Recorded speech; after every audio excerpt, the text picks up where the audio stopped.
It seems we just don't mesh well. You don't have to come in from tomorrow. I had reached my limit.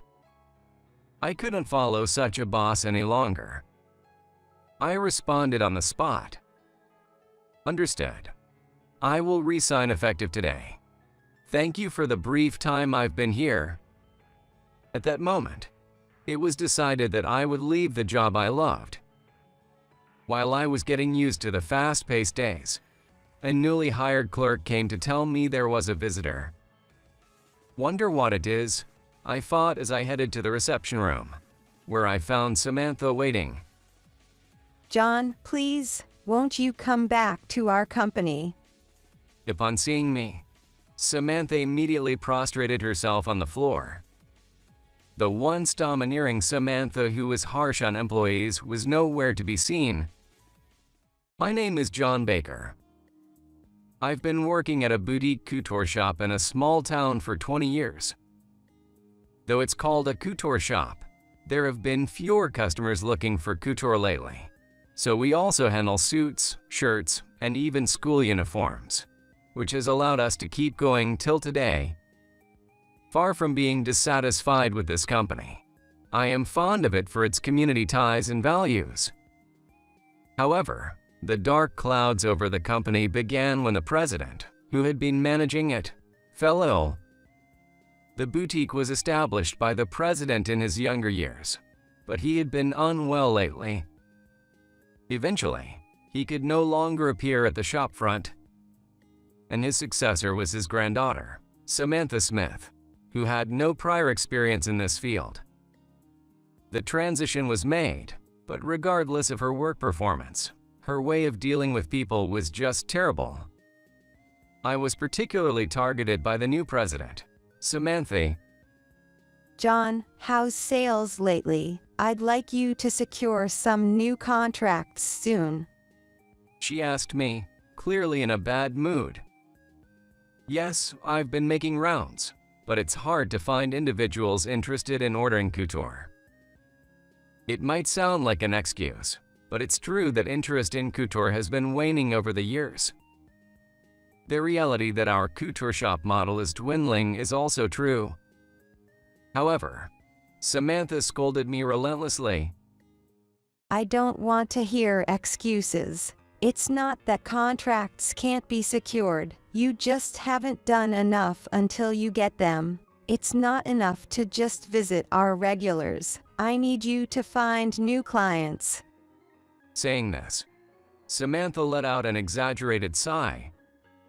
Don't think you can stay here forever. Increase your time outside. Don't come back until you've secured a contract. Samantha stood up, grabbing her bag. It was a designer bag and a well-tailored suit.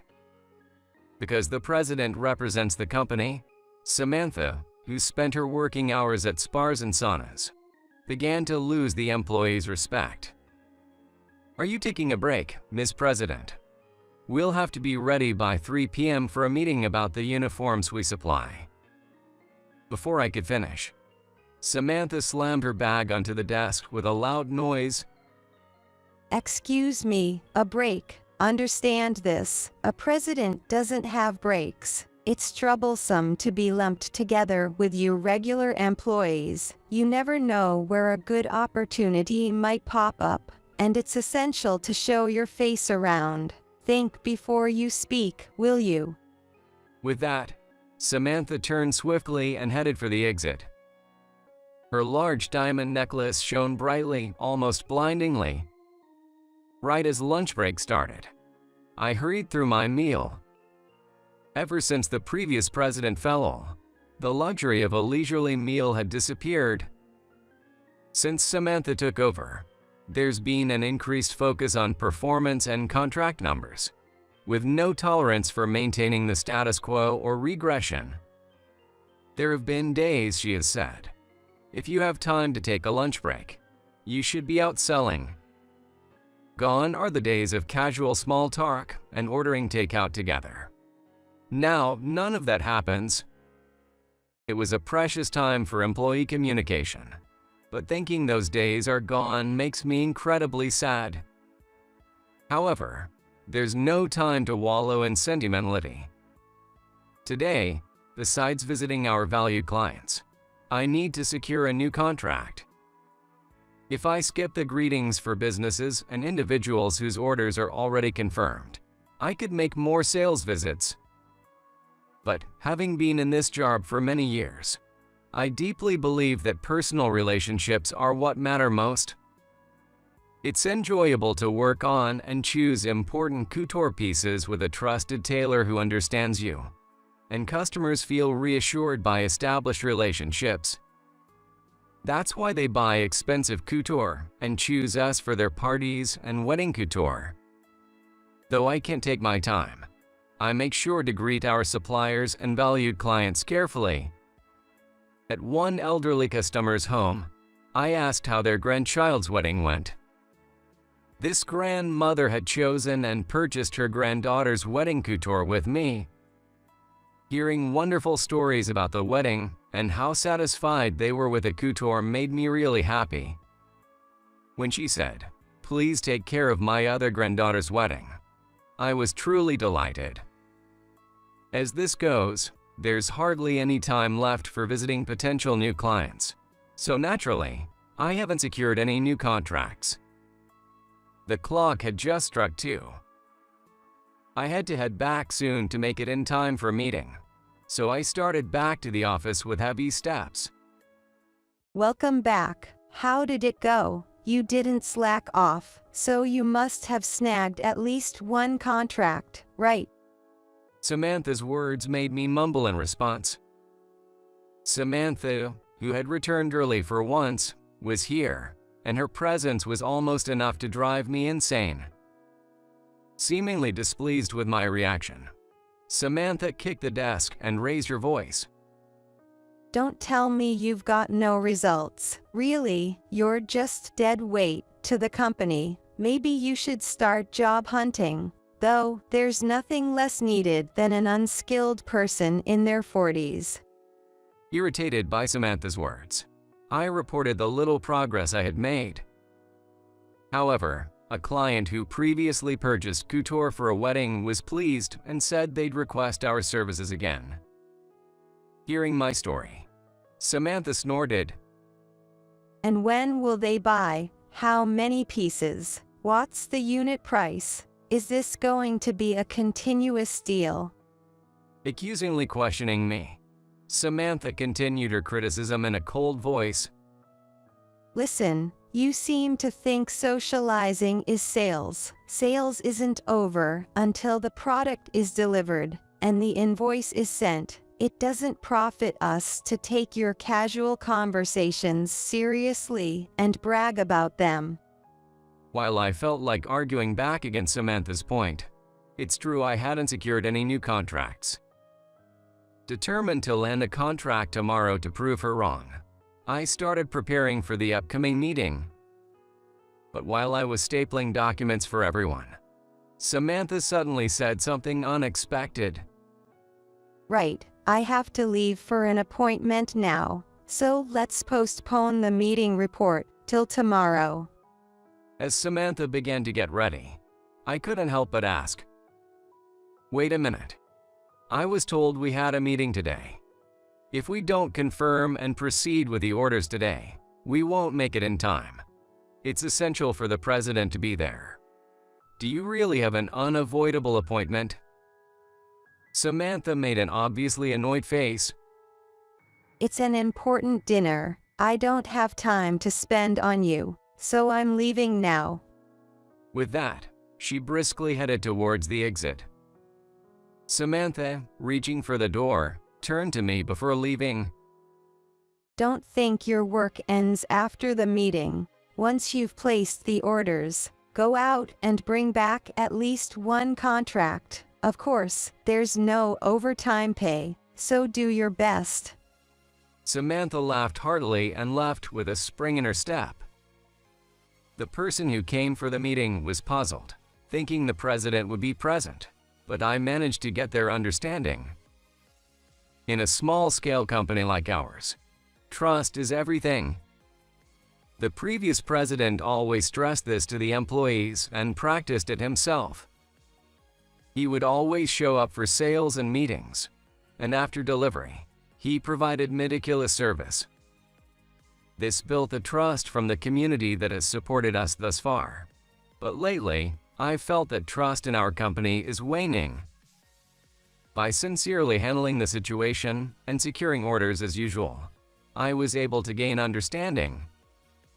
After sending off our business partners, I immediately started preparing for more sales visits. I'm heading out for a bit, so you all can leave when it's convenient. Thanks for today. It was already completely dark, and work hours had long since ended. I greeted a few employees and headed out for sales. The next day, I arrived at work more spirited than ever. Yesterday, during my cold calls, I happened to speak with someone interested in renewing their company's uniforms. It wasn't a large company, but conversations progressed smoothly, and we were able to agree on a contract right then. For now, it's just summer clothes and winter sweaters. And since we're not dealing with large corporations, the profit won't be substantial. However, if they liked our service, it could lead to renewing their winter attire and possibly referrals to other businesses. I know well how such connections can lead to further opportunities. I felt light both in heart and step, thinking I could make a good report to Samantha. But my hopes were quickly dashed. Samantha, who arrived at work a bit late, called me in right away. John, don't we have a report from yesterday's meeting? And I'd like to hear about what happened afterward. Yes, I'll report now. I walked over to Samantha with a spring in my step, but she was rubbing her temples, looking wary. Are you okay? Are you feeling unwell, Ms. President? Just get on with it, was all she said. There was a smell of alcohol. Apparently, she had been drinking until early morning and wasn't feeling well. Coming to work smelling of alcohol and looking so lethargic. What kind of president is that? Despite my astonishment at Samantha, I succinctly shared the events of yesterday. We proceeded with the order as usual for this year. There was some negotiation on price, but they understood that it wouldn't change moving forward. And then…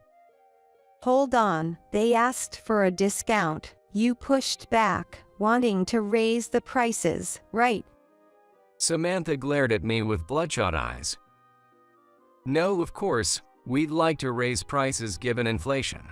But since we're distributing the same products as other companies, that's difficult. Considering their profit margins, they wouldn't agree to that. Samantha became infuriated at my explanation. That's why they are walking all over us. Without a strong stance like then we won't take it. What will you do? It's not about their profits. You need to prioritize our profits first. Even though she's the president, I couldn't agree with Samantha's point of view. Sure, tough negotiations and pushing back are sometimes necessary. But business can't last if it's all about one party taking all the profit. Especially in dealings between companies, that's even more the case. Arguing would only add fuel to the fire. I continued my report from yesterday. We'll consider the pricing moving forward. Also, we secured a new contract. My report seemed to spark a slight interest in Samantha. Not bad. How much profit will it bring? We've taken an order for summer clothing and winter sweaters for a company of a few dozen employees. It's not a huge scale, but it's a start for future opportunities. However, Samantha looked disappointed at my explanation. That's it. And it's not even couture. Really, you're useless. After all the running around outside of work hours, this was her response. I had reached my breaking point. Excuse me, But you don't understand anything about this job. It's these connections that get us work. Your focus on immediate profit is wrong." For the first time, I stood up to my boss. Samantha seemed taken aback by my reaction, but quickly reverted to her usual haughty demeanor. Understood. It seems we just don't mesh well. You don't have to come in from tomorrow. I had reached my limit. I couldn't follow such a boss any longer. I responded on the spot. "Understood. I will resign effective today. Thank you for the brief time I've been here." At that moment, it was decided that I would leave the job I loved. What's going to happen now? Alone in the empty room, I worried about my future. Though I had left in a hurry, I had nowhere to go. Even though I enjoyed my work, my salary was never high, so I didn't have much in savings. Even if I lived frugally to the extreme, it was clear my money would run out quickly. One day, a familiar name popped up on my smartphone. Tom Wilson. Tom and I went to the same college, and for the first few years after graduation, we kept in touch and went out for drinks. But it had been years since we'd interacted outside of exchanging greeting cards. The call from an old friend made me overjoyed. "Long time no see. How have you been?"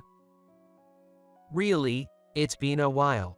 I'm good. You sound well too, John." I was excited, but Tom's next words dampened my spirits. "How's work? Knowing you, John, I'd guess you're a capable boss with many subordinates." That's tough to say, but I've been unemployed for a while. Tom was always upbeat, but even he seemed at a loss for words. "It must have been tough. Let's not talk over the phone. How about we go out for drinks? It's sudden, but how about today?" I eagerly accepted Tom's invitation. Just the thought of seeing Tom made me happy, and I felt like I needed someone to talk to. We decided on a place and time, and agreed to meet at a pub we used to frequent. "I was shocked. You clashing with the president and storming out of the company. You used to hate conflicts, always apologizing even when the other party was at fault." I was surprised too, but I just couldn't get along with the new president. Not understanding the field work is one thing, but not considering clients or partners at all. Tom listened to my complaints, nodding all the while. Even after years without seeing each other, I was grateful to have a friend with whom I could speak so openly. "Did you always work in sales at that company?" Sales was the main part, but I also worked on the company's website and tried developing new products. It was fun, but we never really got anywhere due to budget constraints. While showing Tom the company's website on my smartphone, I explained that I had made it myself. Tom was amazed. "Did you really make this? I thought it was done by an amateur, but it's as good as if we had outsourced it." The previous president wanted a website that would attract young people, so I studied hard. Tutor is beautiful, but the industry is dwindling. I had to think differently, but there's only so much we can do with our size. Tom leaned in as I talked. "What were you thinking of? Tell me anything." Overwhelmed by Tom's enthusiasm, I shared my thoughts and what I hadn't been able to execute. The demand for everyday couture is decreasing, but the need for dressing up on special days or for social media is definitely increasing. Plus, considering inbound demand, focusing on special days rather than everyday use is the way to go. I passionately explained my vision to Tom. Besides, I wanted to create other products, not just couture, delivering high-brand leather goods at a slightly lower price. Consumers would appreciate affordable quality products, and the profit margin would be high. We can't survive on thin margins alone. Tom listened intently, crossing his arms and pondering. Was it because of the initial investment? Or did you not proceed because you had no funds? That, and the current president harshly criticized the idea. She said a couture shop shouldn't bother with extras. I understood the president's point of view. I too wanted to preserve the old couture shop that the predecessor cherished without changing it. But it's impossible to resist the tide of time in a declining industry. I had hoped to bring new ideas to the company, but they were not welcomed. Tom finished his beer in one gulp, then turned to me. John, how about working for my company? I'll pay you a fixed salary equal to what you were making, plus commission on sales. Not a bad deal, right? Tom's eyes were serious. I knew Tom had started his own brand and was managing it as a sole proprietor, but I hadn't expected he could afford to hire someone like me. When I tried to confirm what he had said, Tom laughed and said, You underestimate me, true. My main business is online, and I don't have a physical store, but that's enough nowadays. It's about time I expanded. I can't keep up with just outsourcing. Then Tom whispered to me the turnover of his store and how much he earned in a month so that others couldn't hear. Hearing the amount, my eyes widened in shock. He was making in a month what I earned in a year. So, I'm looking forward to it. I'll be counting on you from next week. We agreed to formalize the contract later, but it was decided that I would be hired at Tom's company. At Tom's company, I immediately made an impact. Revamping the previously hard-to-navigate and inconvenient product search website, the page views skyrocketed by more than tenfold. Additionally, I introduced suits and leather accessories to Tom's company, which had mainly been selling t-shirts. The usability and quality were well received, and word of mouth led to sales that soon overshadowed the t-shirts. Hey, the orders won't stop, and production can't keep up. Can you do something about it? Offering good products at low prices, plus the brand reliability Tom has built up over time. I'm really happy to be able to do what I couldn't before due to budget constraints. Even as we spoke, purchase notifications kept popping up on the tablet. Production was nearly at its limit, and Tom seemed happy but scratching his head. Your old company let go of a real talent. It was just good timing and the right environment. Anyone could have done what I did. Suddenly, my smartphone rang. Looking at the display, Samantha's name appeared. Wondering what she wanted, I nervously answered the phone. Hello. John, something terrible has happened. Can you come back? Actually, I need you to come back right now. Is that okay? Samantha sounded more flustered than ever, so I decided to listen. What's wrong?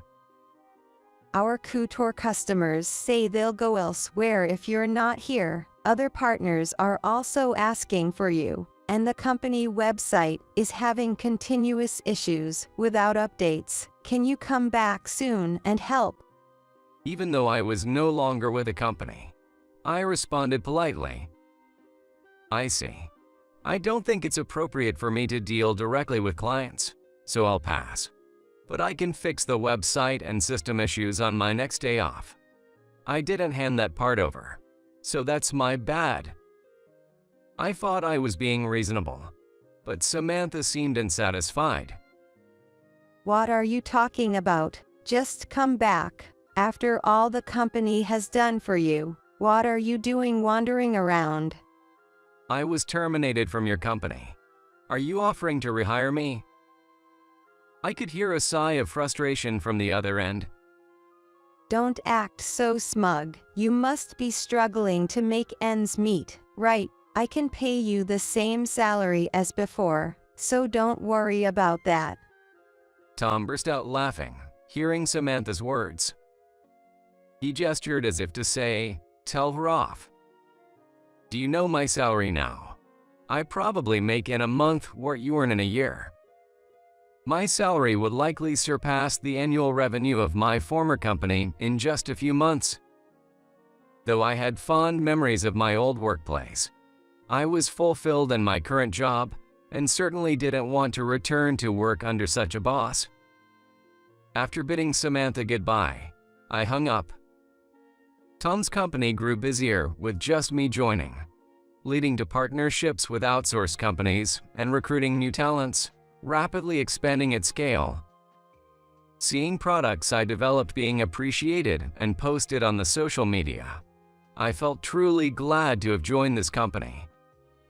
As I navigated through my bustling days, a newly hired clerk came to inform me of a visitor. Curious, I headed to the reception room, where I found Samantha. John, I'm begging you, please come back to our company. Upon seeing me, Samantha pleaded so desperately it was almost pitiable. The once domineering Samantha, who used to lash out at employees, was nowhere to be seen. What happened? Let's hear it first. I managed to get Samantha to sit on the sofa. She looked so worn out, it was hard to remember her once lively face. Since then, we've been losing customers non-stop, not just individual clients, but corporate partnerships as well. I can't even pay the employees' salaries. If things continue like this, we'll have to close the shop. I need your help. While I felt sorry for Samantha, she had brought this upon herself. Neglecting communication with people and solely pursuing the company's profits, it was inevitable that partners would turn their backs. I'd like to help, but I'm swamped with work at my current company. I'm sorry, but I can't assist you. Samantha, in a last-ditch effort, begged me for help, almost as if clutching at straws. Samantha, pull yourself together. Have you done everything you can? Now is the time to hit the ground running. To regain trust, you need to meet face-to-face, understand their needs, and empathize with their concerns. Please take the time to do what you've neglected until now meticulously. Doing just that will surely make a difference. We can talk after that. Samantha wiped her tears and nodded firmly. I was wrong. I'll start doing it from now on. With that, Samantha stood up. It was good if she realized even a little about what's important in business. However, keeping a company going isn't that easy. Though I said that honestly, starting from scratch now seemed nearly impossible. I remembered the face of the predecessor I owed so much to. I wanted to do something to prevent the company I loved from going bankrupt. But I'm swamped with the business I'm currently handling, and can't think of anything I could do. I bit my lip, feeling the weight of my powerlessness. Several years have passed since I joined Tom's company. As our company grew, so did the number of companies we dealt with. John, what do you think of this? I believe it would be perfect for an important dinner date. I was impressed by Samantha's proposal. Yay. It's exactly as I envisioned. The fabric is lovely too. The response was good when we announced it on the social media. So let's place an order for $50,000 worth with your company for now. Thank you so much. Since then, the performance of Tom's company has skyrocketed, and we've had to establish new departments and hire more staff. I contributed to producing hit products, especially in the suit department. We developed new suits incorporating couture designs and fabrics as accents, which were well received not just by American but also by foreigners, rapidly expanding our market. The challenge was securing a steady supply of quality fabric and connecting with companies strong in couture, which led me to contact Samantha. Samantha not only sourced the fabric but also provided consumer-oriented suggestions, resulting in a better product than initially planned. I really appreciate having you, Samantha. Thank you. Samantha blushed at my thanks. I learned what's important from you, John. I was such a pathetic person. Despite being a president, I was desperate to show my authority in an industry I knew nothing about, but that was a terrible mistake. Now I hear she's built good relationships with her employees and partners, earning the community's trust. I'm convinced Samantha's company will continue to thrive. Tom, who had been all about work, found a significant partner. Today is his wedding day.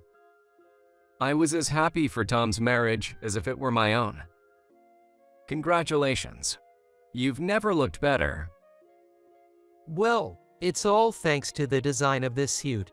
I hope I'm not outdone by it. Laughing at that, we shared a moment of joy, brightening the mundane days and making a one-day-only special occasion even more memorable. Clothes have the power